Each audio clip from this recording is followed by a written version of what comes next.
Halo teman-teman Lumbung Pustaka, berjumpa lagi dengan kami di Lumbung Pustaka. Pada kesempatan kali ini saya akan melanjutkan pembahasan yang sudah banyak sekali di request oleh teman-teman, entah melalui kolom komentar, melalui DM IG, melalui inbox Telegram ataupun melalui WA, yaitu pembahasan soal-soal HOTS tes wawasan kebangsaan. Tetapi ini yang unik dari Lumbung Pustaka. Saya yakin teman-teman tidak akan menemukan materi ini di channel yang lainnya. Di sini saya tidak hanya akan membahas soal-soal HOTS khususnya di tes wawasan kebangsaan, tetapi saya akan memberikan soal-soal dari LOTS atau Low Order Thinking Skill ke HOTS, yaitu High Order Thinking Skill, atau dari LOTS yaitu kemampuan berpikir tingkat rendah menuju ke kemampuan berpikir tingkat tinggi. Ini ada modulnya, nanti bolehlah teman-teman jika berminat untuk saya kirimi gitu ya. Saya akan memberikan sedikit pengantar. Teman-teman kemarin yang sudah meminta ini PPT ini semoga sudah dibaca, tapi jika belum dibaca nggak masalah, saya akan sedikit mengulanginya lagi ya. Begini, sebelum nanti kita masuk ke materi intinya. Di sini saya sudah membuat sebuah modul, judulnya adalah modul pengembangan soal tes wawasan kebangsaan dari LOTS ke HOTS, yang disusun oleh tim Lumbung Pustaka dengan materi nasionalisme. Oke. Pertanyaan pertama, apakah High Order Thinking Skill atau kemampuan berpikir tingkat tinggi? Jangan-jangan teman-teman itu punya buku paket, covernya itu tertulis HOTS, tapi teman-teman nggak tahu apakah isinya itu benar-benar soal HOTS atau tidak. Oke, jangan sampai teman-teman terjebak, wah covernya tulisannya HOTS, setelah dibeli nggak tahu isinya HOTS atau LOTS. Begitupun ketika teman-teman ikut TO, wah diberikan testimoni soalnya HOTS semuanya, tetapi ketika teman-teman masuk, teman-teman nggak tahu apakah itu benar-benar soal HOTS atau LOTS. Oke, sekarang gini, pertanyaannya adalah apakah soal HOTS itu? Jawabannya adalah HOTS itu termasuk soal yang menunjukkan pemahaman akan informasi dan bernalar, bukan sekedar ini digarisbawahi mengingat kembali informasi. Jadi ketika soal itu materinya panjang tetapi pertanyaannya hanya meminta teman-teman mengingat kembali, maka itu soalnya LOTS, bukan soal HOTS. Soal HOTS tidak dicirikan dengan soal yang panjang. Itu satu hal yang perlu teman-teman ingat.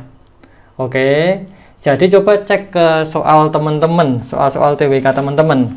Coba ya, ini saya bacakan beberapa soal yang ada di dalam buku teks yang mungkin di teman-teman juga sama ya. Saya bacakan beberapa contoh ini.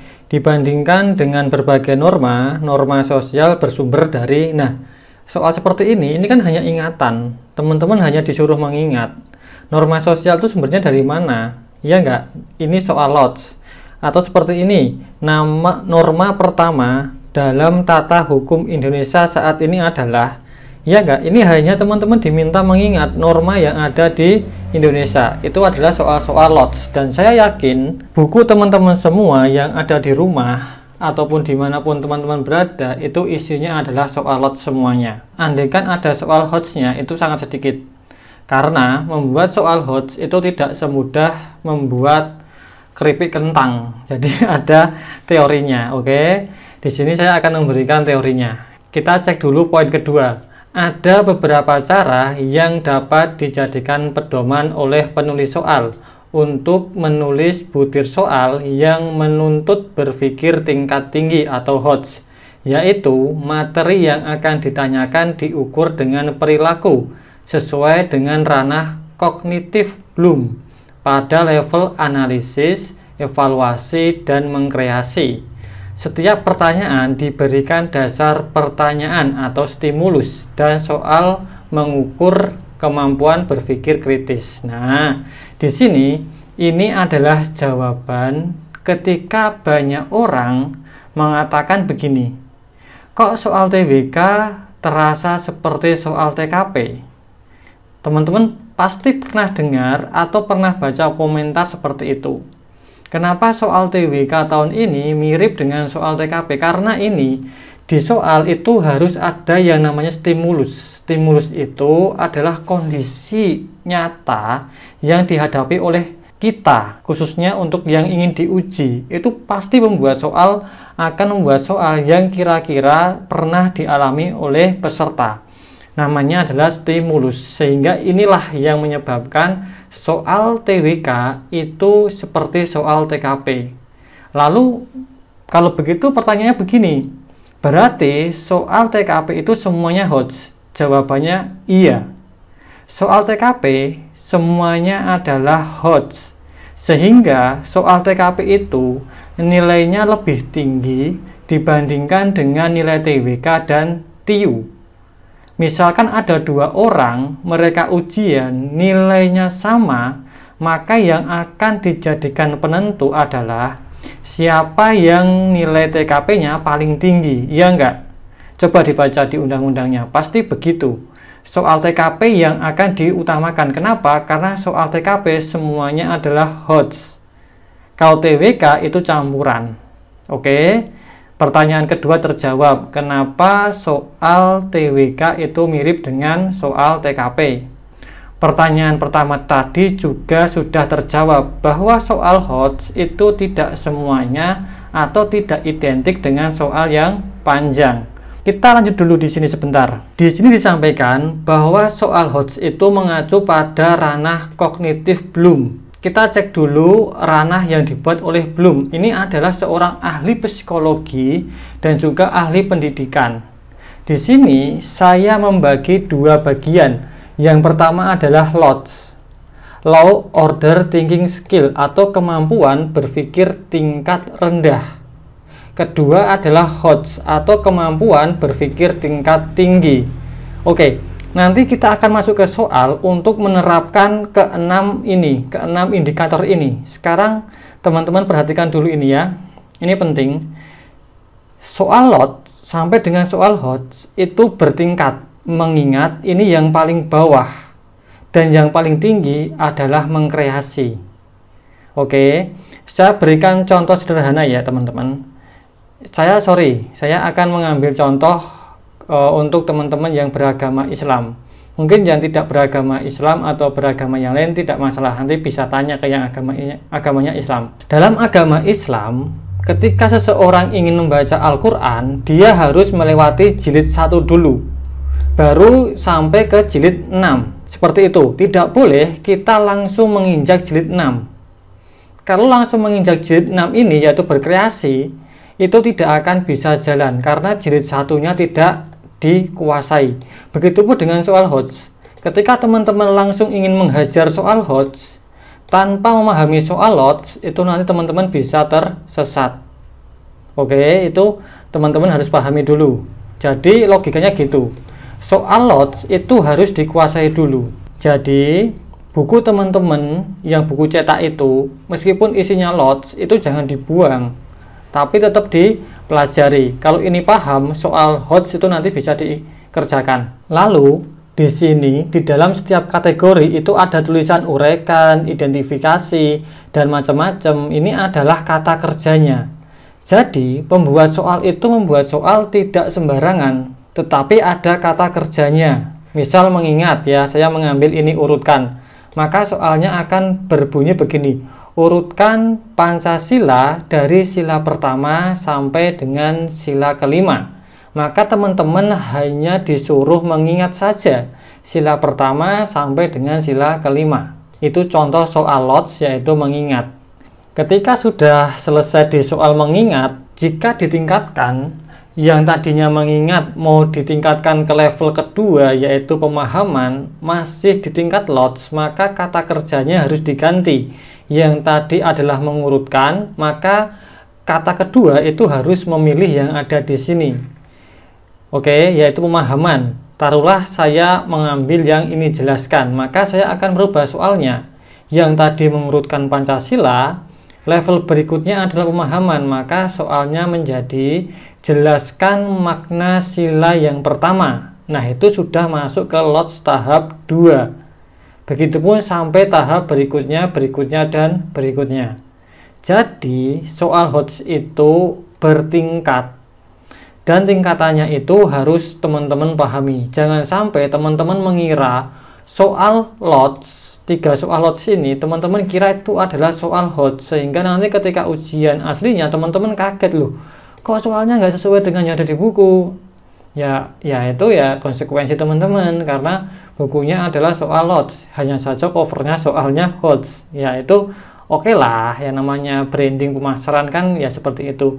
Oke, kita lanjut saja. Oke, saya besarkan ya. Di sini saya tentu saja mengacu kepada kisi-kisi yang terbaru ya, yaitu kisi-kisi Permenpan RB nomor 27 tahun 2021. Oke, di sini saya akan membahas satu materi saja, yaitu nasionalisme, karena nanti videonya akan panjang. Saya berharap dari soal ini atau dari video ini teman-teman bisa mencari soal HOTS yang sesuai dengan kebutuhan teman-teman. Kalau tidak, ya minimal teman-teman bisa membedakan soal LOTS sama soal HOTS seperti itu, agar tidak terjebak atau bukan terjebak sih, tidak salah mengira seperti itu ya. Oke, di sini nasionalisme, ada juga integritas, ada juga bela negara, ada juga pilar negara. Ini ada 4 untuk tahun ini. Yang nasionalisme itu, orang dikatakan menguasai materi nasionalisme ketika dia pertama, 1, dia bisa memahami apa kepentingan nasional yang ada di Indonesia.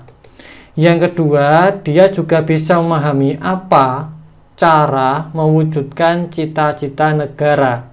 Yang ketiga, dia juga bisa mewujudkan bagaimana mewujudkan tujuan negara. 3 hal ini jika bisa dikuasai, maka dia dikatakan menguasai materi nasionalisme. Tujuan dari materi nasionalisme itu adalah mempertahankan identitas nasional. Seperti itu. Sekarang saya akan fokus ke ini dulu, mengutamakan kepentingan nasional. Oke. Nah, di sini pembuat soal itu tidak langsung membuat soal begitu saja, tapi dia hanya akan membreakdown atau memecah dari kisi-kisi yang ada. Di sini adalah materinya adalah nasionalisme, ditulis lagi di sini. Indikatornya ditulis lagi di sini, mengutamakan kepentingan nasional, tujuan mempertahankan identitas nasional, masih sama. Lalu di sini harus diberikan materi singkat. Kepentingan nasional Indonesia adalah sebagai berikut. Nah, di sini sebagai patokan kita membuat soal. Ini 1, melindungi segenap bangsa Indonesia dan seluruh tumpah darah. Kedua, memajukan kesejahteraan umum. Yang ketiga, mencerdaskan kehidupan bangsa. Dan yang terakhir, ikut melaksanakan ketertiban dunia yang berdasarkan kemerdekaan, perdamaian abadi, dan keadilan sosial. Sumber materinya ada di sini. Teman-teman nanti bisa cek jika merasa materinya ini diragukan. Seperti itu.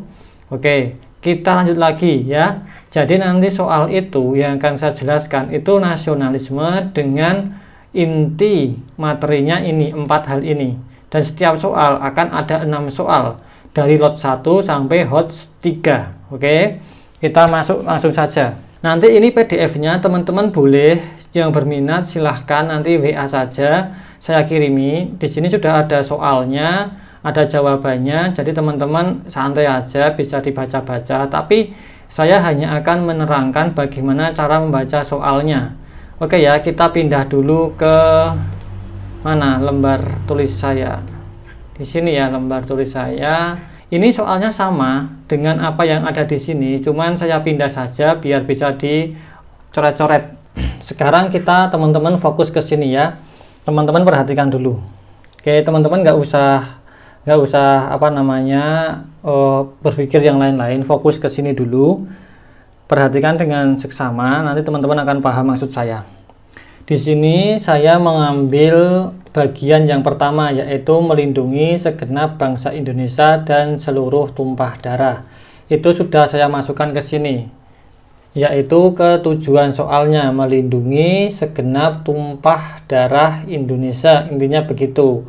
Indikatornya adalah mengutamakan kepentingan nasional. Oke. Sekarang teman-teman perhatikan ini. Soalnya soal yang akan saya buat pertama adalah soal lots pertama atau soal lot 1, kemampuan berpikir tingkat rendah. Di sini teman-teman hanya butuh mengingat saja. Soalnya begini, berikut ini yang bukan merupakan isi dari Piagam Jakarta adalah, nah ini soal pertama hanya mengingat saja isi dari Piagam Jakarta. Yang A, ketuhanan yang berkebudayaan. Yang B, kemanusiaan yang adil dan beradab. Yang C, persatuan Indonesia. Yang D, kerakyatan yang dipimpin oleh hikmat kebijaksanaan dalam permusyawaratan perwakilan. Yang E, keadilan sosial bagi seluruh rakyat Indonesia. Berikut ini yang bukan, ada kata bukan ya, berarti yang tidak ikut dalam Piagam Jakarta. Maka jawabannya mudah, yaitu yang A, ketuhanan yang berkebudayaan. Di Piagam Jakarta yang benar adalah ketuhanan yang Maha Esa, yang sebelumnya adalah ketuhanan dan juga kewajiban bagi pemeluk-pemeluk Islam untuk menjalankan syariatnya. Ya intinya seperti itulah. Oke, ini hanya mengingat. Soal paling mudah adalah lot 1 ini. Kalau teman-teman sudah paham lot 1 ini, ya ini sudah paham, teman-teman bisa mengerjakan soal lot kedua. Oke, kita coba. Dalam perumusan Piagam Jakarta sempat terjadi perdebatan terkait isi pada poin pertama. Sebutkan penyebabnya. Nah, ini pengembangan. Tadi kita hanya diminta mengingat, sekarang kita diminta memahami. Kalau kita tidak paham soal lot 1 ini, pasti mengerjakan soal lot 2 akan sangat susah. Tapi kalau paham yang ini, pasti mengerjakan soal kedua akan mudah. Yang A, karena isi Piagam Jakarta terlalu liberalis dan kebarat-baratan. Yang B, karena isi Piagam Jakarta mengistimewakan agama tertentu. Yang C, karena isi Piagam Jakarta dibuat oleh kaum elit muslim saja. Yang D, karena Piagam Jakarta dibuat oleh campur tangan Jepang. Yang E, karena Piagam Jakarta tidak mencerminkan budaya bangsa Indonesia. Jawabannya mudah, yaitu yang B, yaitu Piagam Jakarta itu yang menyebabkan perdebatan, dia mengistimewakan agama tertentu, yaitu agama Islam, melalui poin yang pertama. Itu kan, sehingga menyebabkan teman-teman yang dari Indonesia Timur itu tidak sepakat kalau ada kata-kata yang mengutamakan salah satu agama, sehingga minta dirubah. Sehingga Bung Hatta sebagai seorang elit Islam pada waktu itu bersama dengan Ki Bagus Hadikusumo dan teman-temannya, itu ya sudah kita rubah saja demi persatuan Indonesia, demi mengutamakan kepentingan nasional, sehingga dirubah menjadi ketuhanan yang Maha Esa. Seperti itu. Ini soal lot kedua. Ini masih yang lot. Kalau sampai sini teman-teman sudah bingung, ya belajarnya ditambah lagi. Oke. Sekarang kita masuk ke lots nomor 3, yaitu menerapkan. Berikut ini adalah ilustrasi yang mencerminkan gagalnya mengutamakan kepentingan nasional adalah yang A, membantu saat pembangunan rumah ibadah minoritas di masyarakat.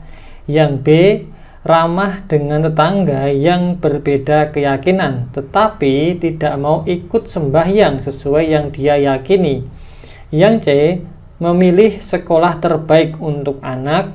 Yang D, melarang adanya perbedaan agama di masyarakat demi menjaga ketentraman. Yang E, meyakini bahwa semua warga negara Indonesia adalah saudara. Ada kata ini, gagalnya mengutamakan kepentingan nasional. Yang mana jawabannya? Membantu saat pembangunan rumah ibadah minoritas di masyarakat, ini jelas mengutamakan kepentingan nasional ya. Yang minoritas dibantu dalam beribadah, itu baik. Yang B, ramah dengan tetangga yang berbeda keyakinan tetapi tidak mau ikut sembahyang sesuai yang dia yakini. Ya ini juga benar, tidak ikut sembahyang, karena kalau kita ikut sembahyang ya gimana, agama kita jadi banyak nanti ya. Ramah, cukup sampai ramah saja ya, tidak perlu sampai sejauh itu ikut beribadah. Kalau yang C, memilih sekolah terbaik untuk anak, ini tidak ada hubungannya, dengan melindungi segenap bangsa Indonesia yang bertujuan mengutamakan kepentingan nasional. Yang D, melarang adanya perbedaan agama di masyarakat demi menjaga ketentraman. Nah, ini yang salah. Meskipun ada kata demi menjaga ketentraman, ini hanya mengulang kejadian di ini lot 1, yaitu merubah poin pertama dalam Piagam Jakarta tadi. Ini ya sama saja, dia akan mengulang kejadian di masa lalu itu. Dan akhirnya jika diterapkan, ya akan terjadi perpecahan. Bayangkan sebuah daerah, di sana hanya ada satu agama yang lain tidak boleh masuk. Andai kan ada agama yang mau masuk, ya dia harus berpindah keyakinan dulu. Nah, seperti itu yang tidak baik. Itu benih-benih yang akan menggagalkan kepentingan nasional, yaitu persatuan. Yang E, meyakini bahwa semua warga negara Indonesia adalah saudara. Ya, ini jelas benar. Ini yang paling penting ya.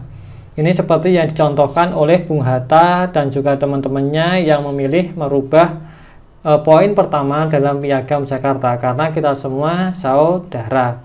Seperti itu. Ini soal lots. Ini masih mudah. Oke, sekarang kita pindah ke soal HOTS-nya. Ini yang akan agak susah.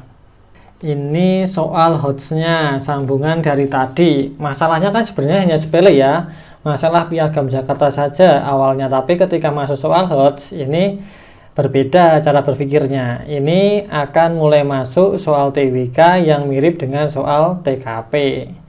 Oke, kita baca ya. HOTS pertama yaitu menganalisa. Teman-teman diminta untuk menganalisa sebuah masalah. Anda memiliki sahabat dekat yang sangat taat pada agamanya dan sering mengisi ceramah dalam setiap kegiatan. Suatu saat videonya viral yang isinya bahwa jika Indonesia ingin maju, maka dasar negara harus sesuai dengan agama yang dia anut. Apa yang Anda simpulkan dari hal di atas? Nah, ini kan kalau teman-teman langsung ketemu soal ini akan agak-agak bingung. Apa yang harus dilakukan ya? Kalau iya ini agamanya sesuai dengan agama saya, mungkin saya akan mendukung. Iya nggak boleh berpikir seperti itu, nggak boleh. Jangan membawa perasaan ketika mengerjakan soal. Oke, kembali lagi ke tadi kejadian di Piagam Jakarta ya, bahwa dasar negara itu tidak boleh disesuaikan dengan agama salah satu. Bahkan pendiri bangsa kita saja mau mengalah dengan merubah poin yang pertama dalam Piagam Jakarta. Oke, yang A. Mungkin saja benar karena sejak negara Indonesia merdeka tahun 1945 tidak ada perubahan yang berarti dalam segala bidang. Nah, kata mungkin saja ini sudah berindikasi teman-teman ingin merubah dasar negara. Itu sebuah tindakan yang tidak boleh dilakukan. Yang B. Mungkin saja salah karena dasar negara tidak berpengaruh pada kemajuan suatu bangsa. Mungkin saja salah. Ini juga tidak boleh ya. Masa dasar negara tidak berpengaruh kepada kemajuan suatu bangsa? Ya jelas berpengaruh. Dia yang menjadi sumber kemajuan suatu bangsa. Oke, yang C. Pasti benar karena aturan agama adalah aturan dari Tuhan. Nah, ini teman-teman ingat. Meskipun teman-teman paham apa yang saya maksud di soal ini, teman-teman harus bersikap sebagai negarawan. Jangan mengutamakan perasaan teman-teman. Jangan terbawa oleh sifat-sifat emosional. Kalau terbawa itu maka pembuat soal berhasil mengecoh kalian. Maka yang C ini jawabannya harus teman-teman silang dulu. Oke, jadilah negarawan yang baik. Yang D. Pasti salah karena dasar negara adalah cerminan bangsa dan hasil kristalisasi budaya. Ini yang benar. Jadi dasar negara itu yaitu Pancasila kita, teman-teman harus meyakininya bahwa itu adalah benar, bahwa itu adalah konsensus atau kesepakatan founding father kita, kesepakatan ayah kita para pendiri bangsa. Tidak boleh dirubah dengan konsep agama tertentu, golongan tertentu, atau apapun faham-faham yang lainnya. Jadi jawaban yang tepat itu adalah yang D. Yang E, bisa benar dan bisa salah, mengingat tergantung dari mana sudut pandang yang digunakan dalam melihat kemajuan bangsa. Ada kata bisa benar, bisa salah. Berarti ada keraguan kepada Pancasila. Ini juga salah. Oke, jebakan yang paling berat itu ada di C ini tadi, bahwa aturan agama itu adalah aturan dari Tuhan. Ya, itu Ya itu benar, tetapi Indonesia itu agamanya banyak, jadi nggak bisa dipaksakan dengan satu agama saja, kan gitu. Ini soal hot 1 ya. Saya bisa menjawab D ini, kenapa? Karena saya paham soal lots yang pertama tadi, bahwa para pendiri bangsa saja mau kok mengalah merubah poin pertama dalam Piagam Jakarta demi persatuan. Ya kita juga harus mencontoh itu, kita juga harus mengalah demi kebaikan Indonesia. Oke, kita lanjut ke kita lanjut ke HOTS kedua, yang tadi hanya menganalisa sebuah masalah. Sekarang teman-teman diminta untuk mengevaluasi atau menilai. Soalnya begini, beberapa saat yang lalu terjadi persekusi terhadap pemuka agama, perusakan tempat ibadah, dan teror yang mengatasnamakan agama di media sosial. Apakah penyebab dari semua kejadian di atas? Ini kita diminta untuk menilai apa ya penyebabnya. Teman-teman harus bisa, karena tugas teman-teman besok ketika menjabat ya tadi menganalisa masalah, memberikan penilaian, dan akhirnya nanti menjadi mengkreasi, yaitu mencarikan solusi. 3 hal ini harus teman-teman bisa kuasai. Oke, sekarang kita mengevaluasi. Tadi dikatakan ada persekusi, ada perusakan, ada teror yang mengatasnamakan agama. Kira-kira apa ya penyebabnya? Yang A, rendahnya jiwa yang mengutamakan kepentingan nasional. Ini benar. Jelas ya, orang-orang yang melakukan teror itu tidak punya rasa kepentingan nasional, yaitu kepentingan bersama, kepentingan untuk seluruh warga negara Indonesia. Mereka hanya egois saja, mementingkan golongannya, mementingkan ego mereka saja. Itu penyebabnya. Yang B, tidak siapnya masyarakat menerima perbedaan dalam hal sara, suku, agama, ras, dan antar golongan. Ya sudah siap. Sejak zaman dulu kita sudah seperti itu. Ya seperti tadi ketika di Piagam Jakarta. Piagam Jakarta itu yang merumuskan siapa? Yang merumuskan itu adalah ada elit Islam. Ada elit apa? Elit Kristen. Di sana ada perbedaan sekali kan. Ada juga di sini ada elit netral. Dia tidak memilih agamanya. Dalam artian dia hanya benar-benar nasionalis. Ada. Dan mereka bisa merumuskan ini dasar negara. Maka yang B ini tidak tepat.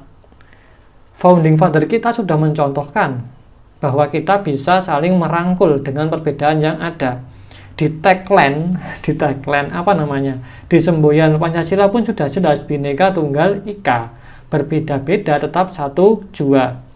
Yang D, lemahnya keamanan. Yang C dulu ya. Ada kekurangan pada pendidikan yang dilaksanakan selama ini. Pendidikan itu sudah baik sebenarnya. Ya produknya ya seperti kita ini, pendidikan yang sudah ada ya. Ya kita ya baik kan, tidak ada masalah kan. Yang jadi masalah itu sebenarnya adalah lingkungannya. Kalau pendidikan pemerintah itu sudah baik, tapi pendidikan yang tidak terdaftar itu yang tidak baik ya, kumpul-kumpul yang membahas hal-hal yang ya seperti itulah, teman-teman tahulah. Nah, sebenarnya pendidikan pemerintah itu bagus, nasionalis, tapi yang lainnya yang perlu kita waspadai. Yang D, lemahnya keamanan negara sehingga muncul tindakan-tindakan seperti itu. Ya sebenarnya ini juga benar, ada lemahnya ini pertahanan negara, tapi kalau lemahnya keamanan itu ada, tapi jiwa penduduknya itu nasionalismenya tinggi atau mementingkan kepentingan nasional, ya tidak akan ada yang mau jadi teroris merusak negara sendiri. Ya aneh lah, negara dibangun pakai uang kita, terus kita rusak sendiri, itu kan konyol. Kita bikin rumah, setelah itu kita rusak, kan aneh. Ini juga kita coret. Yang E, menjamurnya media sosial di kalangan anak muda sehingga termakan berita bohong. Nah ini hoax gitu ya. Ini tidak serta-merta membuat orang-orang mau persekusi, orang-orang mau melakukan teror. Ini ada poinnya, tapi rendah, masih tinggi yang ini. Rendahnya jiwa yang mengutamakan kepentingan nasional. Ini mengevaluasi. Sudah ya, kita mengevaluasi, kita sudah bisa menilai, yaitu rendahnya jiwa kepentingan nasional. Sekarang ini yang paling tinggi. Ini kalau teman-teman bisa mengerjakan soal HOTS ketika ini, teman-teman bolehlah pede dalam mengerjakan ujian besok. Ini adalah mengkreasi, atau teman-teman diminta untuk mencari jalan keluar. Teman-teman harus bisa jadi problem solving atau memecah masalah. Kita baca soalnya. Permasalahan dalam perbedaan suku, permasalahan dalam perbedaan suku, agama, ras, dan golongan dewasa ini semakin sering terjadi di Indonesia. Apalagi jika mendekati masa pemilihan umum. Apa solusi untuk mengatasi hal tersebut? Gimana teman-teman solusinya? Jadi ketika setiap mau ada pemilu, entah pilihan presiden atau pilihan apa, gesekan-gesekan itu ada dalam hal agama, dalam hal ras, dalam hal suku. Nah, itu sering terjadi setiap 5 tahun sekali. Apa solusi yang teman-teman bisa berikan untuk mengurai masalah itu? Itu kan penting kan? Ya, gimana? Bisa nggak? Ini soal HOTS nomor 3 ini. Kalau teman-teman cari di buku paket, nggak ketemu ini, soal seperti ini. Nggak ketemu. Ketemunya mungkin di TKP, padahal TWK harusnya juga seperti ini. Coba yang A. Menegakkan peraturan dengan ketat untuk teroris pengeboman. Waduh, ya ini benar, tetapi ini ditekankan kepada pilkadanya, konflik yang ada ketika pilkada ya, pilkada atau pemilu, tidak hanya pilkada tapi pemilu. Ini kurang pas, ya ini benar tapi kurang pas. Yang B, menanamkan jiwa nasionalisme dan rasa mengutamakan kepentingan bersama melalui pendidikan dan contoh nyata. Nah, ini yang tepat. Jadi ya caranya biar itu bisa hilang itu harus ada pendidikan demokrasi. Ini di KPU sudah sering dilakukan. Kalau teman-teman nyimak kegiatan di KPU ya, banyak sekali pendidikan demokrasi sehingga pemilu-pemilu di daerah-daerah yang mungkin di luar Jawa gitu ya, itu lebih lebih independen, lebih transparan, tidak ada kecurangan. Itu sering dilakukan oleh KPU, meskipun mungkin sampai sekarang juga belum bisa maksimal. Yang C, mengadakan seminar-seminar untuk menyatukan pendapat sehingga menghilangkan perbedaan. Menghilangkan perbedaan itu tidak perlu, karena perbedaan itu memang harus ada, jadi tidak boleh kita hilangkan. Kalau kita hilangkan, itu ibaratnya kita ingin merubah Indonesia itu menjadi satu kesamaan dengan satu agama misal, dengan satu keyakinan misal, itu tidak boleh. Ya sudah, biarkan saja semuanya berbeda, asalkan dasar berpikirnya itu sama, yaitu Pancasila. Selain itu ya nggak apa-apa, negaranya mau apapun boleh, asalkan diakui di Indonesia. Seperti itu ya. Yang D, melakukan program bela negara untuk memerangi para teroris yang masuk di Indonesia. Waduh, ini bagus tapi nggak nyambung. Kalau kita mau perang ke teroris ya jangan kita, itu sudah ada yang lainnya, Densus 88 atau yang lainnya gitu ya. Apalagi ini kan dalam hal pemilu, ini malah bahas teroris. Ya bagus sih bela negaranya, tapi kurang tepat dengan soal. Yang E, menyebarkan informasi yang mendamaikan dan negara hadir dalam setiap kesusahan masyarakat. Ya, ini juga bagus, tetapi kembali lagi yang dibahas itu adalah gesekan saat pemilu. Jadi ya ini susah juga. Menyebarkan informasi yang mendamaikan itu ya penting, negara hadir dalam setiap kesusahan masyarakat itu ya penting ketika bencana. Ini bukan sesuai dengan soal. Bagus tapi tidak sesuai dengan soal. Oke, seperti itu pembahasan soal lot 1 sampai lot 3. Oke teman-teman, ini untuk yang pertama tadi, yaitu melindungi segenap bangsa Indonesia dan seluruh tumpah darah. Itu menjadi 6 soal yang sudah kita oret-oret seperti ini. Sekarang kita akan melanjutkan ke yang kedua, memajukan kesejahteraan umum. Oke ya, saya kira nanti kita sampai sini saja ya, biar videonya nggak terlalu panjang. Oke, kita cek yang kedua, yaitu memajukan kesejahteraan umum. Oke, langsung saja kita cek ke lots pertama. Ini mudah, lots pertama hafalan. Bumi dan air dan kekayaan alam yang terkandung di dalamnya dikuasai oleh negara dan dipergunakan untuk sebesar-besar kemakmuran rakyat. Adalah bunyi pasal 33 ayat 1, ayat 2, ayat 3, ayat 4, ayat 5. Jawabannya yang C, 33 ayat 3. Oke, kita cek jawabannya kalau teman-teman masih ragu-ragu ya. Kita cek jawabannya. Nah, di sini ya jawabannya C, yaitu 33 ayat 3. Nah, ini ya bumi dan air bla bla bla bla bla gitu ya. Berarti pas ya. Oke. Kita lanjut ke soal berikutnya. Ini hanya ingatan. Sekarang ke memahami. Teman-teman benar-benar paham nggak dengan soal nomor 1 tadi, yaitu lot 1.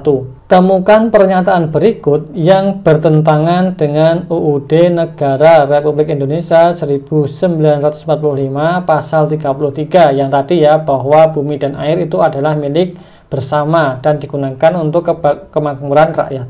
Yang A, monopoli negara pada bidang listrik melalui PLN. Ini benar. Jadi listrik itu memang dimonopoli oleh PLN, tidak ada saingannya dia. Tujuannya apa ya? Karena listrik itu hal yang sangat vital, tidak boleh dimiliki oleh swasta. Kalau swasta punya perusahaan listrik, ya nanti harga listrik kita bisa naik turun. Ini benar sesuai dengan pasal 33 demi kemakmuran bersama. Yang B, membangun kilang minyak oleh negara melalui Pertamina. Ini juga benar ya, kilang minyak dikuasai oleh negara. Oke, ini benar juga karena negara itu representasi dari rakyat, artinya ya dikuasai oleh rakyat. Yang C, pembukaan lahan sawit oleh pengusaha melalui pembakaran hutan ilegal. Nah, ini yang kurang tepat. Sudah membuka hutan sawit tapi dengan cara pembakaran yang ilegal dan dilakukan oleh seorang pengusaha. Di mana letaknya tadi bahwa bumi, air, dan kekayaan alam adalah milik rakyat? Kalau seperti ini, kekayaan alamnya adalah milik si pengusaha yang dia dapatkan dengan cara merusak, dengan cara lagi ilegal, melawan hukum. Seperti itu. Ini yang melawan Undang-Undang nomor 33. Yang D, terabaikannya gelandangan di daerah khusus ibu kota. Ini tidak nyambung ya. Kalau teman-teman nggak paham ini, mungkin teman-teman bisa terjebak juga. Oh, mungkin yang dijebak juga tepat karena ini kan di pasal 34 kalau saya nggak salah. Ya, ini salah juga. Tidak sesuai dengan pertanyaan. Yang E, pengambil alihan saham PT Freeport oleh negara. Ini juga benar. Jadi PT Freeport itu diambil alih oleh negara karena yaitu tambang emas terbesar dengan ya selama ini dimiliki oleh orang asing. Wow, dan sekarang baru dimiliki oleh Indonesia setelah puluhan tahun gitu kan. Wow, bayangkan itu kan sebuah kekayaan alam ya, kekayaan alam yang tidak tergantikan karena emas itu kan tidak bisa dibuat lagi. Itu selama ini diambil oleh orang asing dan sekarang baru bisa dimiliki oleh negara. Itu termasuk penerapan dari yang E ini juga termasuk penerapan dari pasal 33 ya, yaitu kekuasaan alam milik bersama. Kita lanjut ke lots ketiga. Ini mulai masuk ke hal yang agak berpikirnya agak tinggi gitu ya. Penerapan, lots ketiga penerapan. Ada sumur yang tidak pernah kering meskipun kemarau dan sudah dibangun irigasi oleh PDAM untuk disalurkan ke warga saat kemarau. Tetapi setiap warga diminta membayar dengan seikhlasnya oleh kepala desa. Apa tanggapan Anda? Nah, ini mirip soal TKP karena memang harus begini. Soalnya memang harus begini. Jadi ini memang mirip dengan TKP. Tapi ini TWK. Oke. Mengacunya kemana ya? Mengacunya ke ini pasal 33 tadi bahwa bumi air itu adalah milik bersama. Oke. Kita kerjakan coba. Yang A, wajar saja mengingat kepala desa sebagai penanggung jawab. Ya enggak juga, itu tetap salah. Kata kunci yang membuat ini salah adalah ini, seikhlasnya. Seikhlasnya ini dalam pemerintahan tidak ada kata seikhlasnya. Ini jelas tidak sah, jelas ilegal. Kalau di pemerintahan itu jelas angkanya berapa, pajak PDAM berapa angkanya. Ya masa petugas PDAM tanya, bilang ini ya bayar airnya seikhlasnya aja, kan nggak mungkin, kan pasti ada itunya, patokannya. Kalau kepala desa melakukan seikhlasnya ya jelas itu pungutan liar, tidak bisa dipertanggungjawabkan, maka jelas ini pelanggaran terhadap pasal 33 ayat 3. Yang B, tidak mengapa karena hanya seikhlasnya, tidak memberatkan masyarakat. Ya jelas salah itu ya. Karena seikhlasnya itu tidak bisa dipertanggungjawabkan, nanti di SPJ kan nggak bunyi. Yang C, mengajak tokoh masyarakat untuk menanyakan kegunaan uang itu. Nah, ini mungkin bisa untuk memecahkan masalah. Yang D, menolaknya karena tidak ada kesepakatan yang berlaku. Nah, ini lebih bisa lagi. Yang E, menolaknya dan mengajak masyarakat untuk berdemo. Nah, ini bagus tapi nanti jadi anarkis, jangan. Jadi yang paling enak adalah yang D, yaitu menolaknya karena tidak ada kesepakatan yang berlaku. Ya, tidak ada kesepakatan, toh bilangnya seikhlasnya, ya seikhlasnya kan nggak jelas, nggak ada patokannya, iya nggak? Nah, ini adalah soal penerapan atau lots ketiga. Ini biasanya soalnya ditaruh di kehidupan sehari-hari yang kita alami gitu ya. Oke, gini bisa diikuti ya teman-teman. Sekarang kita masuk ke soal yang lebih horor, bukan horor sih, lebih menyenangkan untuk kita baca. Masuk ke soal HOT 1 sampai dengan soal HOT 3. Oke, kita masuk ke soal HOT 1, yaitu menganalisa. Oke ya, perhatikan. Indonesia memiliki ratusan pulau dari yang besar sampai kecil, tidak berpenghuni. Sampai sekarang ketimpangan dalam hal ekonomi masih terasa sangat jauh antara di kota besar dan di pulau terluar. Apa yang Anda simpulkan dari kondisi tersebut? Jadi kondisi perekonomian itu berbeda jauh antara di kota dengan di daerah Indonesia yang terluar gitu ya. Apa penyebabnya? Apa yang Anda simpulkan? Yang A, gagalnya integrasi yang dibangun oleh pemerintah pusat kepada pemerintah daerah. Yang B, sumber daya manusia yang berbeda antara di kota dan di pulau terluar. Yang C, letak pulau terluar sangat jauh sehingga butuh waktu lama untuk dibangun. Yang D, hasil produk hukum tidak relevan dengan perkembangan zaman. Yang E, gagalnya pemerintah daerah menjalankan perannya. Ya, ini sebenarnya jawabannya adalah yang A, yaitu gagalnya integrasi yang dibangun oleh pemerintah pusat kepada pemerintah daerah. Seperti itu, sehingga perekonomiannya tidak jalan. Itu masuk ke dalam itu tadi, salah satu di ayat yang ini ya, ayat 1, perekonomian disusun sebagai usaha bersama berdasar atas kekeluargaan. Seperti itu kan harusnya. Jadi ini gagalnya integrasi ini ya gagalnya komunikasi, gagalnya antara pemerintah pusat bilang A, di pemerintah daerah bilang B, bilang C, bilang yang lain-lainnya. Ini integrasinya gagal. Itu yang menyebabkan pembangunan di daerah terluar itu berat, seperti itu. Yang B itu ya kita tidak bisa menyalahkan manusia. Masa kita mau menyalahkan sumber daya manusianya? Kan nggak boleh kita menyalahkan, seperti itu. Yang C, letak pulau terluar sangat jauh. Ya ini nggak bisa dibuat alasan. Kalau terluar sangat jauh apa ya nggak diurusi, ya nanti habis semua pulau kita kalau nggak diurusi yang terluar, hanya gara-gara alasannya sangat jauh. Yang D, hasil produk hukum tidak relevan dengan perkembangan zaman. Ya ini nggak ada hubungannya sih. Yang E, gagalnya pemerintah daerah menjalankan perannya. Ya nggak juga, mungkin iya tapi ada pengaruh lain, yaitu dari pemerintah pusatnya, biasanya gitu. Oke, gitu soal HOT 1. Sudah mulai pusing teman-teman? Nggak apa-apa. Pusing itu bukti bahwa teman-teman menerima informasi yang baru. Oke, kita cek ke HOT kedua, yaitu mengevaluasi. Teman-teman diminta untuk menilai. Soalnya begini, negara menjamin kesehatan dari warga negaranya. Dalam praktiknya, penanganan COVID di Indonesia telah memakan banyak korban jiwa. Sebagian karena tidak mendapatkan ruang ICU, ventilator udara, dan obat-obatan. Apakah penyebab dari semua kejadian di atas? Nah, teman-teman diminta mengevaluasi. Apa ya penyebabnya? Gitu ya. Apa penyebabnya teman-teman? Kenapa banyak orang di Indonesia itu meninggal sampai puluhan ribu gara-gara tidak dapat ruang ICU, tidak dapat ventilator udara, tidak dapat obat-obatan? Apa penyebabnya? Coba yang A. Kekurangan jumlah rumah sakit pemerintah yang dikelola oleh negara. Yang B, sumber daya manusia yang tidak kompeten pada bidang kesehatan. Yang C, AB-nya masyarakat pada kesehatan. Yang D, tumpang tindih aturan sehingga belum efektif untuk menyelamatkan semua lapisan masyarakat. Yang E, hal ini terjadi di seluruh dunia sehingga tidak perlu dipermasalahkan. Oke, yang A, kekurangan jumlah rumah sakit pemerintah. Ya ini benar kekurangan, tapi kan ada juga rumah sakit swasta. Misal rumah sakit miliknya Muhammadiyah itu kan banyak sekali, dan itu juga membantu menangani COVID, sehingga kekurangan jumlah rumah sakit itu tidak bisa digunakan untuk masalah. Ingat, Wisma Atlet juga bisa digunakan, wisma yang lain-lainnya itu juga bisa digunakan. Jadi kekurangan bangunan tidak ada konteksnya dengan gagalnya pemerintah menyediakan ini ruang ICU, ventilator, dan obat-obatan, itu nggak masuk.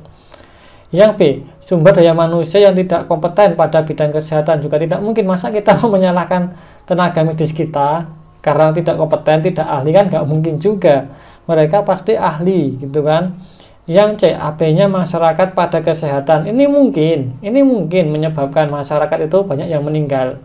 Tetapi di sini juga dikatakan kekurangan ICU, kekurangan ventilator, kekurangan obat-obatan. Apa iya karena masyarakat tidak peduli sehingga obat-obatannya kurang? Kan enggak juga.